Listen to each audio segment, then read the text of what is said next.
Di dalam dunia Islam, ada ribuan kitab yang menjadi warisan intelektual. Dari tafsir Al-Quran, hadis, hingga karya filsafat yang bikin kita mikir keras. Tapi, nggak semuanya diterima gitu aja. Beberapa malah masuk daftar terlarang karena dianggap mengguncang iman atau nyasar ke hal-hal yang nggak sejalan sama ajaran. Kitab-kitab ini nggak cuma bikin heboh di masa lalu, tapi juga jadi cermin buat kita hari ini. Seberapa jauh kita bisa menerima ide-ide liar? Mereka lahir dari berbagai era, mulai dari masa keemasan Abbasiyah sampai zaman modern. Dan masing-masing punya cerita yang bikin orang takjub sekaligus takut. Di sini kita bakal bahas 10 kitab yang pernah dilarang.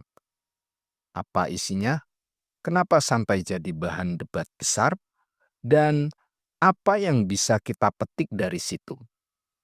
Yuk kita dalemin bareng.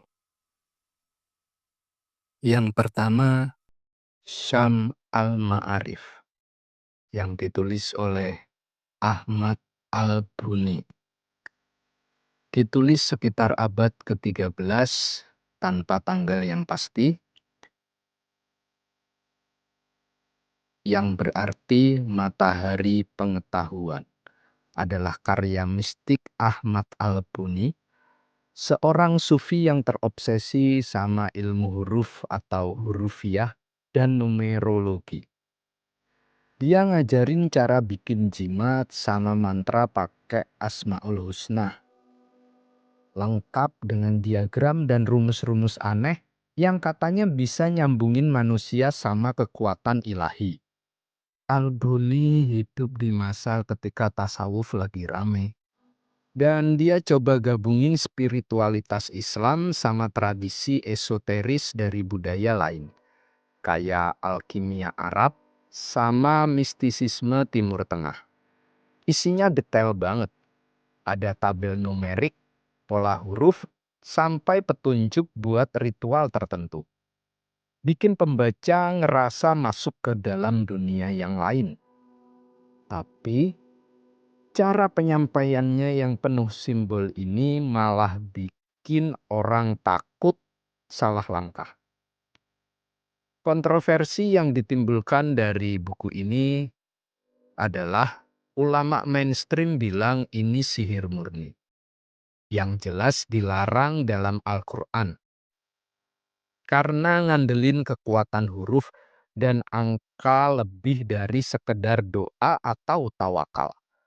Mereka khawatir orang yang baca bakal nyasar ke syirik. Apalagi kalau cuma penasaran tanpa ilmu dasar yang kuat. Di tempat kayak Arab Saudi, kitab ini di-banned total sampai sekarang. Dan kepemilikannya bisa bikin orang dicurigai. Tapi di kalangan sufi ekstrim atau yang suka ilmu goib, ini jadi barang langka yang diincar. Bahkan sampai ada versi underground yang disalin tangan. Dampaknya kitab ini jadi simbol perpecahan. Ada yang bilang ini harta karun spiritual. Ada yang bilang pintu neraka. Bahaya atau bukan, misterinya tetap bikin orang penasaran sampai hari ini. Yang kedua, Fusus al-Hikam. Ditulis oleh Muhyiddin Ibnu Arabi. Tahun terbit ditulis awal abad ke-13 sebelum wafat di Damaskus. Ringkasan berarti cincin hikmah. Karya ini adalah puncak pemikiran tasawuf Ibnu Arabi. Ulama sufi paling berpengaruh dalam sejarah Islam. Dia ngenalin konsep wahdatul wujud atau kesatuan wujud. Bilang semua yang ada di alam semesta ini cerminan Tuhan dalam cara yang puitis banget. Kitab ini terdiri dari 27 bab. Masing-masing ngomongin hikmah dari nabi-nabi tertentu. Kayak Adam, Nuh sampai Muhammad, tapi dibungkus dalam bahasa simbolik yang bikin orang takjub sekaligus bingung. Ibnu Arabi lahir di Andalusia, dan karyanya lahir dari pengalaman spiritualnya yang intens, termasuk visi-visi yang dia klaim dapat dari Tuhan. Isinya nggak cuma teori, tapi juga ajakan buat merenung tentang eksistensi, hubungan manusia sama Allah, dan makna keberadaan. Tapi ya itu, bahasanya dalam abis. Nah, kontroversi yang ditimbulkan adalah buat penggemar tasawuf ini karya agung yang bikin hati bergetar. Tapi ulama ortodok takut banget sama potensi salah tafsirnya.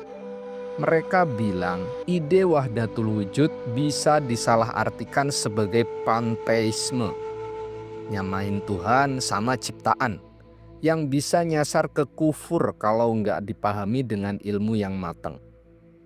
Beberapa ulama kayak Ibnu Taimiyah sampai nulis buku khusus buat ngecounter ide ini.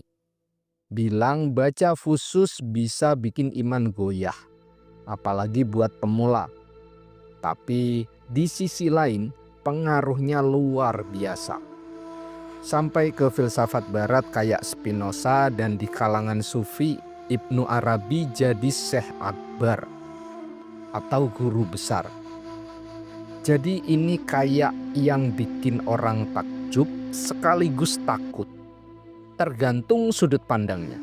Yang ketiga, Kitab Al-Milal wa Al-Nihal, ditulis oleh Abu Al-Fath Al-Syahrastani. Tahun terbit abad ke-12. Kitab ini kayak ensiklopedia agama dan sekte. Dari Islam sampai ke kepercayaan lain kayak Zoroastrianisme, Kristen sampai aliran-aliran kecil yang udah punah. Al-Syahrastani ulama dan sejarawan. Coba netral ngebahas detail tiap aliran, termasuk yang dianggap sesat kayak Qoramitah atau Ismailiyah. Dengan gaya akademik yang rapi, dia hidup di masa ketika Islam lagi berhadapan sama banyak ide baru. Dan tujuannya bikin dokumentasi supaya orang ngerti perbedaan pemikiran. Tapi justru karena netralitasnya, kitab ini bikin orang takut. Soalnya nggak langsung menghakimi ajaran yang salah. Nah, kontroversinya adalah ulama khawatir pendekatan netralnya malah bikin orang penasaran sama ajaran yang menyimpang.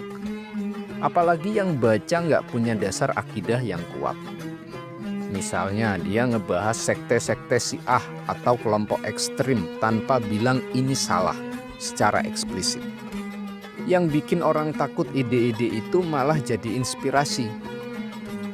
Meski nggak di-banned secara resmi, banyak ulama ngasih peringatan buat nggak baca ini sembarangan. Tapi buat yang suka sejarah sama teologi, ini harta karun yang ngasih gambaran luas tentang pemikiran manusia di masa itu.